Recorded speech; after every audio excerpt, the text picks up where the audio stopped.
my channel. So today po ay magsasolve po tayo po ng Rubik's Cube.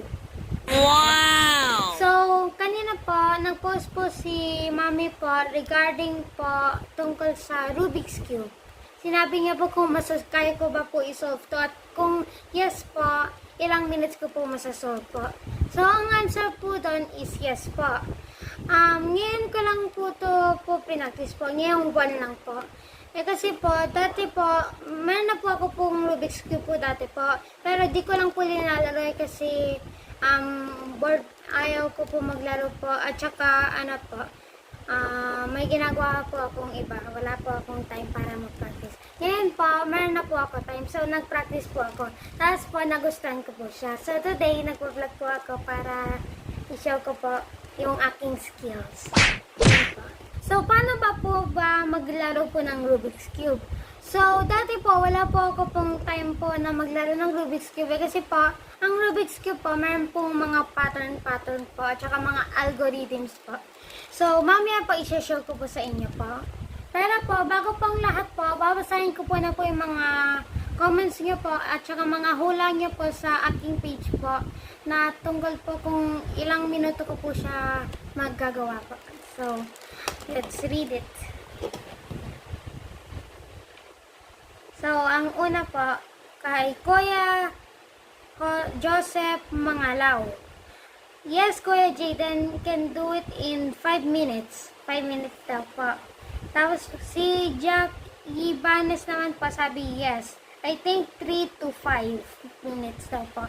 Tapos, si Yves Darcy Robles, yes. 1 minute.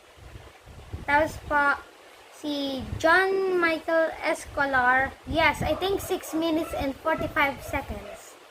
Tapos po, si Mark Joram Yanela Bufa, patry Rubik's Idol. Haha.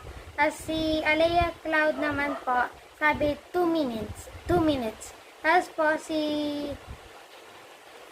po, si Glimar Buto Wiscrush, yes, I think he can do it in 7 minutes. 7 na po. Tapos po, si Jackie Banes, you solve it just 20 seconds. Grabe, 20 seconds. Kaya mo 20 seconds. That's hard. Hindi siguro yung iba. Beginner lang si Andre. Beginner ka lang. I'm just a Kasi beginner, guys. yung iba talaga kaya talaga isolve in just 20 seconds. 1 second nga lang. Yung, di ba yung sa mga magagaling na yun, mga high-tech na parang umiikot lang yung Rubik's Cube sa kanila eh. Tapos nga, Okay. si Randy Marinduque, yes, 5 minutes. Tapos si John Paul De Jolan, sabi, so cute po. Cute ka ba? Yes. Hey! Ayan, So, that's all the comments. tingnan natin kung ilang minutes mo nga masosolve. So, shout out na rin sa mga nag-comment. Shout out. Shoutout na rin po sa kanila po. Ayan. Hello sa inyo. Hello po. Thank you for commenting. Thank you for commenting. Okay, so let's see kung Ilang minutes? Ilang minutes. Okay, Or so, seconds. Or seconds. Seconds talaga. Let's Okay, go. let's go. Scramble ko na to maigi. Ayan. Ayan o, scramble ko pala ulit o. Para walang Cheating. cheating. No cheating sa loud in this contest. Contest ba to? Hindi naman. Katuwaan lang. Yeah, for Okay. fun. For fun. Ayan na. As you can see. Okay, ready ng timer. Okay. Okay. Sabihin natin ang break. In 3, 2, 1, start.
Done.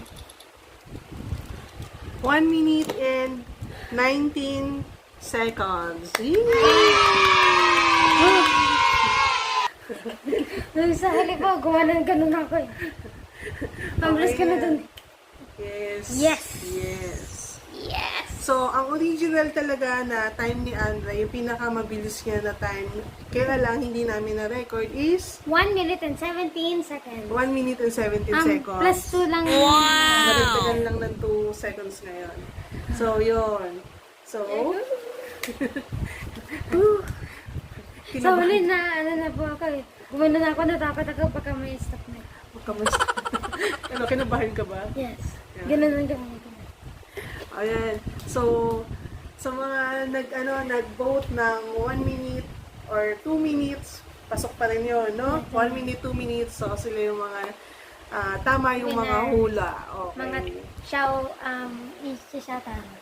Shout out. Lahat naman sila i-shout out natin. So, thank you sa mga nag-comment kaganina sa Yes, thank Facebook, sa page ni Andre. Ayan. So, sana nag-enjoy kayo sa thrill si Andre. Kabadong-kabado kaganina. Risk ka na sa huli guys. Ay kasi kala ko masastop na. So, balik po tayo po kung paano po tayo po mag-solve ng Rubik's Cube. So, sa YouTube po, madami na pong nagsasabi po kung paano po mag-solve po ng mga Rubik's Cube po. Yung iba po, 4x4, 5x5 po, yun po. So, since today po naman po, nag-ano po ako Rubik's Cube, i-show ko na din po kung paano po mag-solve po. So, pag naglalaro ka po ng Rubik's Cube, kailangan mo po marunong ka po at saka memorize po yung pattern po. So, ito pa, lalabas po dito po yung pattern. Yan pa. I-screenshot nyo na po yan pa. Na-screenshot na pa. So, yun pa. Tapos po, pag memorize nyo na po yung pattern po, kailangan nyo naman po alam kung paano po mag-move ng Rubik's Cube. Kung paano po mag-up, yan pa. So, yun po ang tuturo ko po. So, kung napapansin niyo po, doon po, meron pong mga I po na maliit po doon. Ang ibig sabihin po ng, kunwari po, U and I. Ang ibig sabihin po ng I is inverted. Tapos po, ito po ang mga pattern po. Ang U is up, R is right, L is left, at saka D is down. Pag may inverted, pag may I po, ibig sabihin po, ibabaliktad niyo po. Ganyan po. Ito po ang up inverted, right inverted, down inverted, left inverted. Tapos po kung ano po yung nasa unahan mo po, kunwari po, ito po, yellow po. Yan po yung nasa unahan ko po. Yan po ang front, pa ganun. Front. Tapos po ang front inverted naman po, pa ganun. Yan po. Kung memorize niyo na po yung pattern at saka alam niyo na po yung mga turn po na yan po, ready ka na po mag-practice po ng first layer. So, ang first layer po is finding the green cross. So, ang finding the green cross po, kailangan po yung mga nasa side po, yung mga ganyan po. Yung nasa front side po, yun po is yung mo po, nasa katabi po ng green na nasa middle po. Tapos po, itatapat mo po yun sa, sa baba. Katulad po ganyan. Kailangan po nakaganyan. Tapos, the same na din po with the other sides. Yan po. So, pag nakapuo na po kayo po ng, ng green cross, sa second layer ka na po. I mean, iano mo na po yung mga corners. Yan na po yung so, kailangan po, palagi po is nakatapat po. Ang same color po siya sa center po dito. So, katulad po nito, green tapos po red. Dapat po yung dito pong center is red din po. Pag po, kunwari po nakaganyan po, nakabuo ka nga po ng green cross, pero di naman po tama. Yan po. So, dapat po nasa tamang places. Yan po. So, next naman po is solve nyo po yung corner nyo po. Ilalagay niyo po ng tama dito po. So, ang pag-solve po ng corner po, igaganto niyo lang po. Up, right inverted, up inverted. And ganun po yung pattern. So, ang kailangan nyo po gawin po is yung sinabi ko pong right up po. Ang tapos po, kailangan nyo po is, kunwari po, ito po, green, tas orange, and, orange and white po. So, kailangan nyo po hanapin po yung orange, green, and white po. So, ito po siya. Green, white, orange, white. Yun po. So, kailangan po nasa taas po siya. Tapos po, yung right up, right inverted, up inverted. Yan po. Tapos po, tama na po siya. Yan po. So, isolve ka na po yung the rest.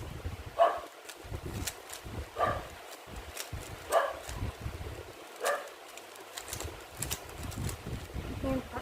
So, yan na po. Ang itsura po ng complete green dito sa baba. Yan po.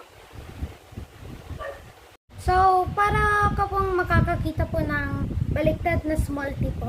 Yan po, parang ganyan t. Pero, baliktad po siya. Ganyan po siya. Yan po. So, pag nagawa niyo na po yung ganyan po, pag nakita niyo na po lahat po ng side na merong parang baliktad na small t po, you can proceed na po sa second layer po. So, ang second layer po, kumari po, ito po, there. Yung white and orange po. Ilalagay mo po yung white po, yung white and orange dito po sa middle. So, kailangan mo po is i-away po yung, yung white, orange sa white at orange. Ilalagay mo po siya sa dito. Ganyan po. Tapos po, i-kakan po. Tapos po, ganyan na po siya. Nasa side na po. Sundin nyo lang po yung pattern po na ibinigay ko po sa iyo po kanina po dito po. Sinasabi niya po kung, kunwari po, kung right piece po, ilalagay po yung nasa taas po, meron pong gantong pattern po. Pag left piece naman po, meron din pong ibang pattern. So, yun po. Solve ka na po. Solve ka na, mate. Okay, so, pagtapos mo po i-solve lahat po, magiging parang double layer, correct na po siya. Yan po. So, pagkatapos mo po yan po, you can proceed po sa next step, which is, pag nakakita ka po ng blue cross dito. Tapos po, pag meron na pong L, sa baba ka po ng L, nakaganyan po yan sa'yo. So, ganyan. Tapos po, igagawin mo po yung front, up, front, right, up, right, inverted, up, inverted, front, inverted. Yan po. Tapos po, makakakita ka na po ng parang minus sign. Complete line. Tapos po, dapat po nasa baba ka po ng, ng minus po. Pag nakaganyan po, mali po yan. Dapat po nakaganyan. Or you can just ipaganyan po. Tapos po, gagawin mo po ulit po yan. Hanggang sa nakakita ka na po ng blue cross. Yan po. Yan na po yung blue cross po natin. Tapos po, sa next step, pag nakakita ka na po ng blue cross, next step ka na po. Completing the blue cross. So, kailangan po, ito po, katulad po yung sa green po dito sa baba, kailangan po nasa tama po siyang, ka-layer po. So, dapat po, po natin. Dapat po, meron ka pong dalawang correct. Yan po. Tapos po, pag meron ka na pong dalawang correct, yung, di ba, ito po, yung sa side po, dito, yan po ang ituturn na to. Ng right, yun po. Tapos po, ganyan na po siya. Tapos i-turn mo lang po, complete na po yung blue cross. Tapos tama na po siyang, place. Yan po. So, ang kailangan nyo lang po gawin po is, hanapin nyo po next kung po. Oh, complete na po yun po. Complete na po sila. Blue, red, white, tapos same sa lahat po. Nasa tamang place na po sila po. So, pag pag wala pa po sa tamang place po, magkaganyan, tapos up, tapos dali ka na, tapos yung pattern po sa taas. So, last step na po tayo po. up, right inverted, down inverted, right inverted, down, right inverted, down. Okay. Oh no. Ganun yan lang po. Should I do it?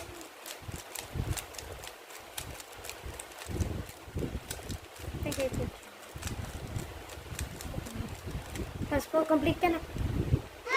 Ayan po.